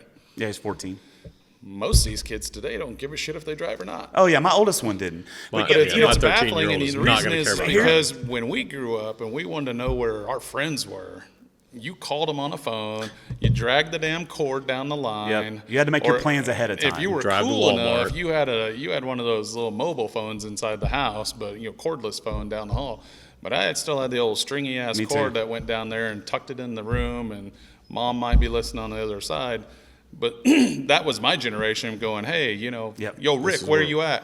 Yeah, you had to make plans. Well, Rick's not there. It's like, oh, I wonder where he's at. I don't know where to go. So I couldn't wait until I had a car so I could go drive around and find out where my friends were if I couldn't get a hold of them. Today, these little shits just look at Snapchat and they know well, half my friends are over at Johnny's house, and they're all going over there. And Well, they sit there they're talking not, to each they're other. not even at each other's houses Yeah, anymore, they man. Like don't they're want to leave. Yeah. they're at their own house. Just Yeah, it's insane. And and hopefully with this new, this new thing that's happening, they'll be able to fix some of this shit. I don't know. I hope so because, people want to talk about me being too negative. I'm very passionate about this. I love this. I mean, I've been lucky enough to be able to play shows in front of hundreds of people, sometimes thousands of people, but hundreds of people that were there. And it's like it's something that you have to experience to understand it. Whenever even just a regular shitty ass normal everyday cover band, I wouldn't even have to sing the last set because the crowd was singing the whole thing. It was like a rock show, and you're just like, you're soaking all in. I've been able to experience that, and people don't experience that anymore. What's your, over the last few years, festivals you've ever been to or played at, what's your favorite festival that has that? The best one was last year, Montgomery Mudbugs. Charlie put us on the side stage for Randy Rogers. We played directly in front of Randy Rogers, but on the side stage, I got to play in front of 7,000 people, and I just fucking Were all those people into it though? Oh yeah, it was great. It was great. And that's but for the most part, festivals, you're not gonna. Even back in the day, you never really saw festivals. The only reason, because it's an all day thing. This is by far my favorite, and I've mentioned it already. But I would tell you to go to this one is either go into it as a fan or try to get on the list. Is Mile Zero in Key West. Man. Yeah. And it is greatest festival experience seriously, I've ever the had. way I explain this, and whether they can use it in marketing down the road, I hope so, because it truly is. It's 50 to 60-year-old people spring break. Yeah. I mean, those people are hardcore fans. And the difference is, you talk about people that'll show up and spend the money. I mean, your average trip to go there for that week, Like $3,000, yeah. no. 5, really? 6. It's insane. I mean, for two of us to go there, I'm dropping probably 8 to 10, because we won't stay in the worst place. We're going to stay in the mediocre place, but Same as Steamboat. yeah. And so Steamboat's a little bit different because it's so tight, because you can only have so many. Yeah, it's different. I just mean it's it's still. But the difference is, I would say Steamboat compared to Mile Zero, Steamboat, you got your 30-year-old people that are professionals that have figured it out. Most of them are oil and gas people that are coming in there, and they're just fans of Texas country, and that's where they're driving to it. And then Mile Zero are the people that hate the cold. They're gonna go there, and it's a much older crowd. Love flip flops. It's your Jimmy Buffett fan. Texas country, red But from dirt all Americana. 50 states too. It's it's all not over. just people from Texas and Oklahoma. Oh, yeah. You're getting them from all over. But the energy those people put into a show, they know every word of every side B song that you could ever come up with. And I'm like, I've never even heard the song. And there's people up there shouting it. And I'm like, it's not even a great song. It's just they know it. And I'm like, And why do you that's know what we this? got to figure out. What we got to figure out is instead of bitching and moaning and complaining and all the shit that I've been doing for the last year, we got to figure out what we can do to make that contagious, right? And that's the thing. I think maybe if we would start bringing ringers to shows, that might help a little bit. Having somebody be the first one to tip or be the first one to clap. Yeah, I know you were talking to Jack Nelson about that. I was Maybe that, or maybe it's you go to the strip club and you throw those girls $150 a piece. They come hang out for the first hour, or 200 or whatever that might be. Jamie Lynn Wilson. Do you know Jamie Lynn? Absolutely. So she got started here in College Station. Her brother was a manager at the Dixie Chicken, and she had this did not know that. weekly gig at Zapato's. So she would get ready to go play Zapato's. Trash can nachos, baby. Oh, dude, those trash can nachos rest. Dude, I played in Zapato's peace. back in 2002. Yeah, that's when it was hopping. so good. But when you got the nachos. She would have or she wouldn't, but her brother, when it was closing time, whenever his shift ended, he gathered everybody else who was ending shift from the chicken, walked them down to Zapato's, and they were her ringers. And she said that grew so much confidence in her that she was able to do this. And she knew that her brother brought them, but they cheered and they laughed and they were singing along, which got all the other people who weren't there from her brother really interested. Yeah. And so, Yeah, let's bring in some ringers. Or whatever. I I'm think all there's for- but multiple yeah. ways to do it. And also we got to stop shitting on each other about where we play. That happens so much in the music industry. Where you play like, Where like you'll, Well, that's not good enough. yeah. Oh, why like, are oh, you? you played Zapatos, Right. Ooh. So like I'll give you a prime example, like the Goose's Acre, right? It's a little Irish bar in the Woodlands, Texas. That's on the waterway, and I played there every Wednesday for like 60 or 17 years, right? And now I play there twice a month, and people are like, "Why are you still playing there? You can't believe you're still playing there." And I'm like, "Well, I'm gonna tell you why I still play there, because when I set up out there, they put me on a patio that only has like maybe 25 tables, right? I set up on a patio. It's on the waterway. I'll start playing. All of those tables get up and leave because they don't want to hear live music. But because I'm on the waterway and people can hear me, halfway through my first set, every single table is full, and they're all there because they want to hear what I'm doing. That's awesome. And I make more fans in that situation than I do going and losing money playing at fucking wherever you want to call it. You know what I mean? Yeah. It's like so to me, I would rather sit down on a bar stool and play in front of those. Well, and you want more you want more bars. Like, and I know you've talked pretty highly of Sawyer Park, which is a fairly new venue. But they're moving away. They're moving they? away from the Texas Country Acts because Texas Country Acts guarantees. That's another problem. That's a big problem in the music industry, and that's one that's our fault. I was recently talking to this booking agent that told me that she stopped booking in 2013, and before what used to happen then is your guarantee was your nut, right? Meaning, if it cost you $1,000 to put on your band, that was your guarantee, and you Correct. did a versus door. So the more you promoted the show, the Texas country artists have gotten completely away from that. Now they're charging $65,000, $7,500, $10,000, $30,000, $100,000 for their guarantee, and then they don't promote the shows. Yeah. And so it's like, I'm not saying all of them. I'm just saying that's like one of the big problems. That's another reason why venues are shutting But down. that goes left back and to right. the symbiotic relationship Yeah, it's a that vicious cycle. everybody's got to work together, and so many don't. And that's what I do. Is what I'm trying to do is I'm trying to build partnerships with different venues. So like I have Loco Coyote and Glen Rose. They're my spot. They're the only spot I will play in Glen Rose, no matter what. I've been offered because now I have a good following that comes see me play there. But they want to see you at somewhere and so else. people are like, they're like, you got to go play this place. No, I'm not. This is my spot. You know, same thing. I got Creekwood Grill in Cypress. That's my spot. I don't play any other spot in Cypress. So that's what I'm trying to do is build actual relationships. Whether it's a traditional live music venue or not, I don't care. Yeah. It's just got to be a place where I can go play where people are going to well, be. And then that's also great on your part to not start to jump ahead, because we saw that a lot here in College Station with people playing the tap and starting to do really well, and then Harry's offers them a spot, so they go to Harry's.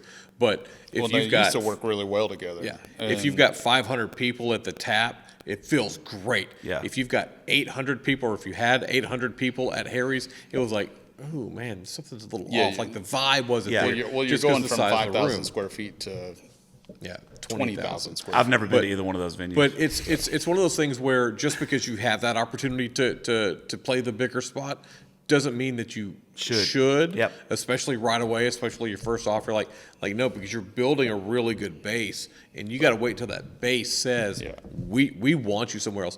And Cody Johnson did that too. He played Harry's for so long that all of a sudden, like, so many people couldn't get into it, so we played 2 nights. And he's like, well, you know what we got to do? We got to do the amphitheater, because now we can fit 5,000 That's exactly people what here. needs to happen, dude. You know, That's what needs to happen. Well, and I mean, Randy did that here for years, but Yeah. he built in an early guarantee, I think. I mean, I don't know for sure. It's kind of what the rumor mill was, because I wasn't on the inside of this, but basically built a pretty good guarantee over at Harry's for years as his own show, and then it worked into Wade and him doing the And Hold My Beer. he also and- had a thing where ticket prices couldn't go above this, because he knew Correct. the college kids Yeah. couldn't afford $30, $40 tickets.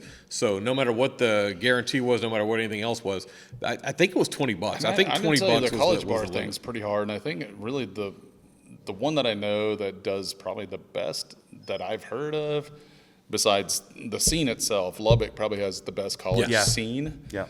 Because Because there's nothing multiple else to venues. do in Lubbock. Well, correct. They can't get God out. bless you, Lubbock and people, That's the I hard love you. thing around where we're at, of course, is Bryan College Station or even Huntsville or anything. We're sitting in the middle of the triangle of the largest population in the United States. But I think that's You why know, it it's- should be able to work here more. But because there's so many venues at all these different spots. It's like, why would you come through College Station that doesn't have an interstate coming through it where I'm going to the next place? Yeah. That's the hardest piece of this. Well, Houston sucks too. I know. Don't get me wrong. No, I I get mean, it. the Houston's like the butthole of America. Well, and no I think- one wants to go there. No, That- Fort that's Worth, I Beaumont. think, has done a really good job of driving. You get better acts in Beaumont than you do in Houston, believe it or not. Do you? Yeah, for that Ford Field out there. Yeah. Oh, out in the middle of nowhere? Yeah, That's crazy. yeah, I hate Beaumont. yeah. Houston's terrible. Like it's so bad. The live music scene in Houston is Well, the live music scene here is, I mean, the city of Bryan's trying real hard to do something with the Palace, but it's still, it's maybe but 300 City it College doesn't matter Station what you do if you can't get people out. So, Right. well, and that's the problem we're having. So I'm on the board for Texas Music Friendly of College Station too. And with losing Harry's, where else is there to play? Where else are we pushing live music? And there are some things, but it takes somebody to come in and want to spend that money. But like we talked about, where's that guarantee? Are you going to be able to afford it? Are you going to be able to keep the doors open? Are you going to Yeah. be able to keep And I think acts truly coming in to- over and over? to replace what Harry's was here, or even the Hall of Fame. I mean, you're talking about a 20 to 25,000 square foot facility that can draw in the, 1,500, 2,000 capacity, or even more, is what's needed here for the bigger acts to come, because we really don't have that space. Yeah. Outside of Reed outside of Arena the- at Texas A&M, that really just, I mean, it's okay. Yeah. They had the show there before the Texas game that, was Pat Green, Randy Rogers, and Shane Smith. But it was- by but the it end of the was night, it was different. like, it was very different. Like I mean, it's not going to Harry's or the Hall to watch a show. Like, and I loved it. I'm an old man now. I loved being able to sit down in my seat. I and couldn't. I kick couldn't. back I and relax. got out of my plush seat that I bought. That was, I don't know, $100 ticket, and I moved down to the floor. Because the floor is empty, and I'm like, fuck, I got to be on the floor. It's like, Yeah. But it just didn't have the same vibe to it. Like again, that feel, that energy. Yeah. And the Shane put on a great show, and I felt so bad that so many people left, between Randy's set and his Because set. there's a lot of older people Yeah. because of the football game that bought tickets, and it just wasn't your typical crowd for those artists. Yeah. And that was kind of a misnomer, because that's that one unique date. Yeah. But we don't have that facility here, and if you do want that facility here, it's going to cost you a pretty ass penny to get here. Yeah. Can you turn that over? Because it's probably going to cost you $8 to $10 million, if not more. But to if you build that. can't, but here's the deal: if you can't have 10 venues that are all bringing in 1,500 people apiece every Friday and Saturday, there's no sense in you building a big place like that anyway. Which, 'Cause again, I would say everybody I've talked to absolutely 100% agrees with you. Yeah. Like 'Cause- anybody that really knows, I would say Nick was probably one of the first that has told me that. Yeah. Because I looked at trying to do something here, bring it on an existing building, and he's just like, you're going to have a tough time making that work. Like, Yeah, I it mean, just- and not only that, man, the best venues are like 250 to 750 range. Those are the best. Those are the venues. well, Cody we- Canna told me that. He's like, I'd rather play a 200 Yeah, those. I person mean, room or 100 person room than I would. 100%, man. Like, because it's 2,000. like it's because of what you said. If you have a place that fits 10,000 people and you bring out 1,000 people, it looks like it's a ghost town. Yeah. But if you have a place that seats 1,000 people and you bring in 700 people, it looks like it's packed. And so, And I'll never say never, but getting back to George Strait a little bit, all the Yeah. way spin that back around, that's about the only way that I would ever really want to see George Strait. Yeah. I want to see him in a room of maybe 1,000 Yeah, people. that- Because then same way. because it's, everybody's locked in. Yep. Everybody's locked in. There's nobody, and if they could do anything, I would love to do what they do with the comedians. Here's your bag for your phone. Put it fucking away. I'm tired of seeing glow in the dark lights all across the damn thing. And I'm like, how can you sit there and record a concert for 2 hours? When are you going to go back and watch that? Yep. Ever. Yeah. Get your clip. And, do and your especially photo from that and, far and put away it away. too. Like most people, like from where I was, and I had decent seats. I'm not recording any of that. I took some pictures because it's a cool That was my like- favorite like where thing I ever was. did. Was I went to a Bill Burr comedy show here at Reed Arena, and they said, "Here's your bag. You get to lock it, and we'll unlock it when you leave." And I was like, "Yes, Yeah, it's, thank you." I was know, like, "Can you do this to every live event that I ever go to?" I don't remember who Can you it do was. this at the movie theater? Because I want to punch the hell out of anybody that's in front of me with a white screen glowing up in my face. I don't remember who it was. I went and saw somebody, and it was I think it was Toyota Center.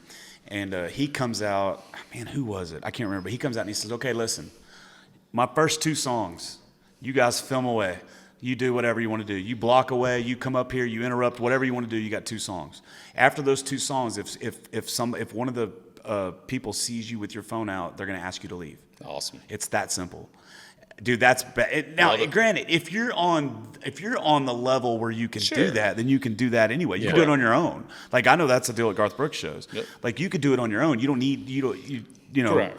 You don't need the venue to do it. But you can figure it out. You can't do it at but whatever you, the but say, you whatever. can't do it if you're a guy like me, Yeah. or if you're a guy, or even on the like the William Clark Greens or the Bree Bagwells on those levels. You can't. They don't have the power to be able to tell. And people. at some level, they don't want to. I mean, they're going to, you know. Are they getting more marketing out of it for people taking video and posting it than a Cody Johnson today can do that. Yeah, absolutely. Like, hey, if you're selling over 10,000 tickets wherever you go, you can do whatever you want to do. Shut it down. Like, and I would appreciate that at anything that I go to because I'm just not that guy. I struggle even trying to come up with like even some feeder content and taking a photo of some because I'm not that guy. I'm the worst at it, bro. My stuff is in a pocket and people are like, well, we went to did you take a photo there? And I'm like, no. Yeah, I was listening to music. We were just in Fort Worth at the Texas Country Music Awards. My girlfriend and I presented an award, and I was backstage, not even fucking kidding. I was backstage, and it was me, Mo Bandy, Jason Boland, Larry Joe Taylor. I can't. There's like Just a it's like a lineup of bunch of all-stars. legends, and I'm like, and we're just all talking.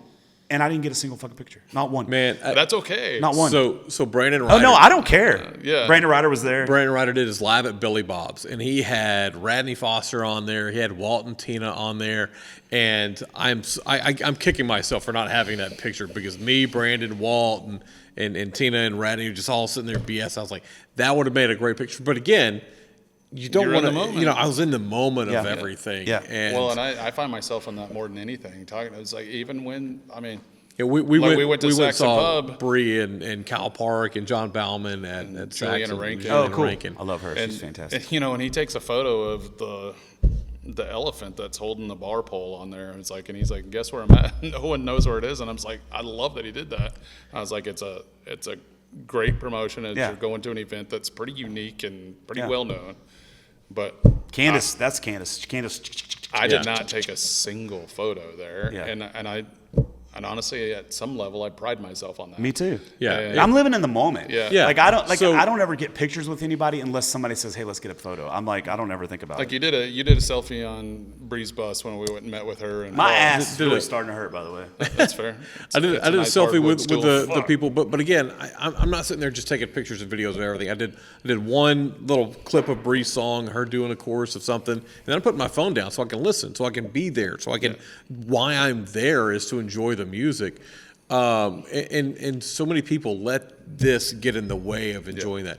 Again, 1 or 2 songs, it's great to get that going, but then, man, put it down and relax. That stuff doesn't bother me near as bad as like people not showing up or people talking the whole time. Yeah. It's talking all That's the the part that time. really I mean, and that's the agitates big. me. If you want to shut up and sit there and watch your phone, shut up. And again, especially for like when at the Radney Foster show, and I want to clarify that too. They weren't talking. They just weren't as invested. Well, into I think he came to my last Dosey Do show, and there was a lady in there, and she had 4 people or 6 people at their table, and they, I'd never heard it because I was far enough away from them, but they upset everybody there. Like everybody was so pissed off about it. Yep. And then that lady wanted to come up go off on me after the show, and then I went back off on her, and it's Now like, you say all that flim, flam, flooring, and filth. No, those shows I don't really do that. It's more of a I don't cuss a lot at those shows. It's more of like I take those shows. No, they not were that I just- don't take them seriously. I think they got a little drunk, a little out of hand, and just she was in her world, and when it wasn't her time. Yeah. And that's what bothers me, and that's kind of goes back to what you said earlier. Is like nobody cares about anything except for themselves at 90% of the time. Yeah. And it really is shitty. And I hate that for all of humanity. And because and I'm at fault at it sometimes too. It's like, I drive like a bat out of hell, and I only care about where I'm going and get out of my way. Like that's why. But their excuses. I paid $20 for these tickets. I can do what I want. Well, yeah, but it's disrespectful to other people that paid that to listen to this stuff. Yeah. But on that note, boys, let's get out of here. Anything you want to tell anybody? Anything y'all want to say to folks? No, I appreciate the time. I mean, about Red Dirt Shirt Club, I appreciate you being one of our second artists, or first or second or third, right? Yeah, second artist, I think, and then helping us out with whatever you can. And I'm still down to help with whatever I can. You need me to say something, need me to do a little video, whatever you got to do, just let me know. I'm down. Yeah, I mean, just promote us as much as we can. It's one of those. When it really comes down to it, it's a passion thing for the both of us, and I'm glad which is why it's going to work. Yeah, that's why.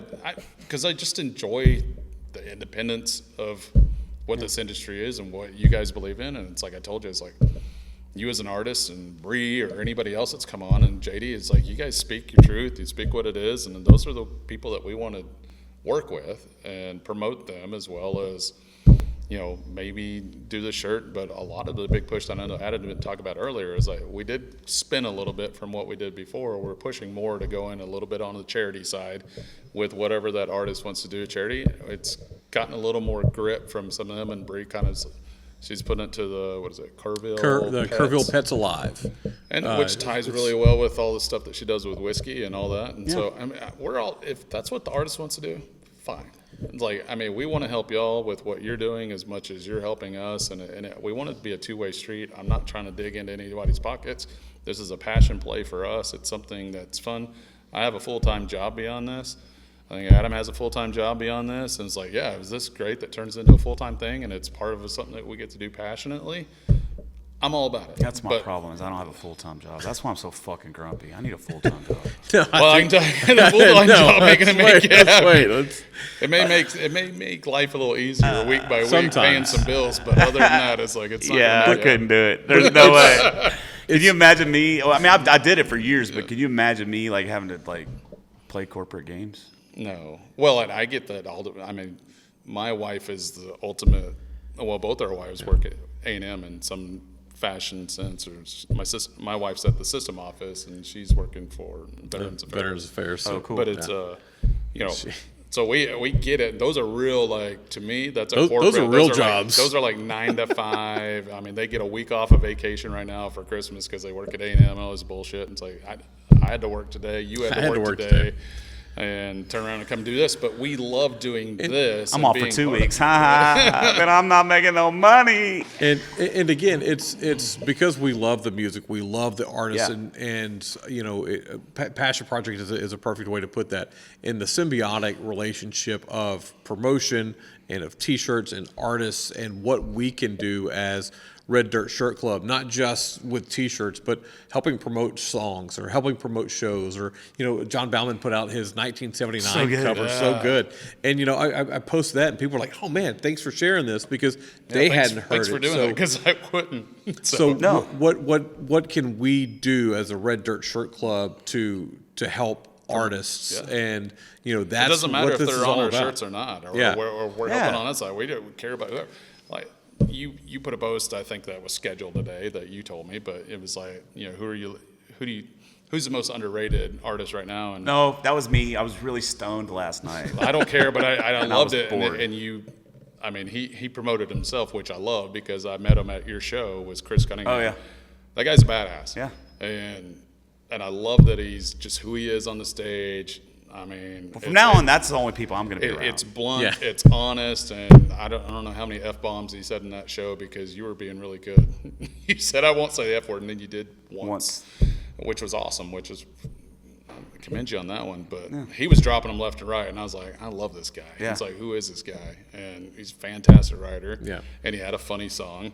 Well, and so did Caleb, and it was like, was it Red Mexican? Yeah, Red Mexican. I love that song, and it needs to be played on every one of these. All 3 of those openers killed it. Yeah, Joey. Yeah, you could not have had that was just a great show, man. I mean, I wish there was more people there, but. So tell us about. But everybody you have a show coming up. Yeah, January 19th. Okay, it's my birthday. I know who's on. You announced somebody. Paige Lewis and Tyler Tillman are opening the show, and then me, Philip Smith, and Jeremy Schwanke will close the show. Awesome. So it's gonna be me, a guitar player, and a keys player. Nice. So I've done all kinds. Your main guitar player? Well, he's just my best friend. He played with me at that show. Yeah, he's fantastic. And Do-Si-Do? Yeah, he's just one of my best friends. Matter of fact, that's one cool thing that we're doing starting immediately. He just got married, and Awesome. moved in with his Congrats. girlfriend. And he's in love. It's cute. And Like you're not. he's got a studio. Yeah, but he does like all the cute shit. I don't do that. You're just your typical asshole. He's got the studio set up, and so we're going over there. Man, we couldn't do it this week because his stepson is in town from college, and that's the thing. But Family stuff. But we're going over there, and we're locking ourselves in this room, and we're just working on music. And it's not to get anything. It's not thinking about money. It's not to thinking. do it. It's to do the just art. me and one of my best friends sitting down and just goofing off. And now we're going to get all these other artists that are going Which to come in and hopefully do it with us. I feel like that's how it all starts, right? Yeah, and I did a version of Too Far Gone, and I put a video out of it, a YouTube video out of it on it, and it's like a song off my first record, and it was so good that I'm releasing it on January 17th, my birthday. And after that, I'm gonna release a song. I'm gonna do whatever I got to do to release a new song every 3 weeks next year. But it could be an acoustic cover. It could be an acoustic of one of my old songs. It could be a full production song. Okay. It could be whatever it is. But there's going to be a new song starting on January 17th, coming out every 3 weeks in 2025. Come hell or high water, whatever I got to do that. But again, it's not going to be overproduced. It's not going to be. I'm not trying to be famous. I don't care. But that raw and real stuff again. I don't like we give a talked shit about. if anybody on the radio plays it. None of that. Well, Adam and can't Bauman wait did till the you same play your thing. booty bumping song. Yeah. If you could do a cover of the Thong Song, I think I really need. I think you would an be acoustic version. amazed at what songs I will cover. I would not. So again, once that comes out, we will share it on Red Dirt Shirt Club's social medias, and again, helping artists is something that I've always had a passion for, and to be able to do that, Me too. and to give T-shirts, because I love T-shirts. Again, so many band shirts. I think it's really cool, and I can't wait to do a lot more for Red Dirt Shirt Club. Yeah, that's one of my favorite things to do, and you can ask him, is spotlight other artists. I do it all the time. And like even on my opening shows, like if you're going to open for me, I don't just pick who's going to sell tickets. I pick people that I really want to highlight. Well, I know for sure I want you guys to exchange contacts after this for sure, because I fuck think that guy. He's because a I straight fan. truly think you Screw can that. actually. I mean, and vice versa. Yeah. Hey, have you heard of this person? Have you not? And that helps us promote. That would be the easiest way. And I booked I booked the same way when I did the Dixie Chicken stuff. I was like, who do I want to have a beer with at the Dixie Chicken? I'm like, John Bauman, William Beckman, and Dub Miller and Max Song. I was like, that was so much. But not to drag this on, but promotion-wise. I'm a big. It's like I struggle trying to find women for this, women artists. Yeah. And that's been Bree coming on's only her second. The other was Amber Watson out of Oklahoma, and she's got a killer voice, but very hardly known, and she's just about to break out. I think her first EP this year.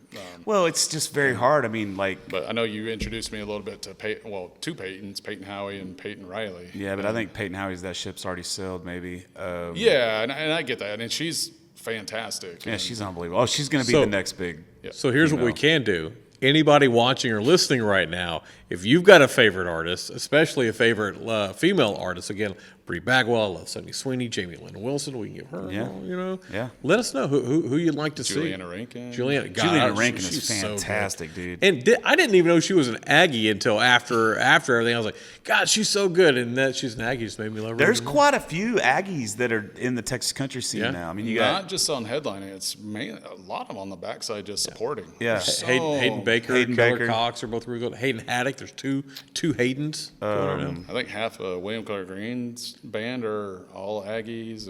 I mean, you start hearing them like, yeah, this guy's right here from Bryan College Station, and this. they're and all I'm member like, of the cult. Yeah, I'm like, what the hell? Yeah, they Like, are. Where were y'all? All right, boys, let's get out of here, man. No, I appreciate it. Thanks to the dudes from the Red Dirt Shirt Club for coming on. I appreciate you guys. No, thanks, And man. I as appreciate it coming up. always, don't be a butthole.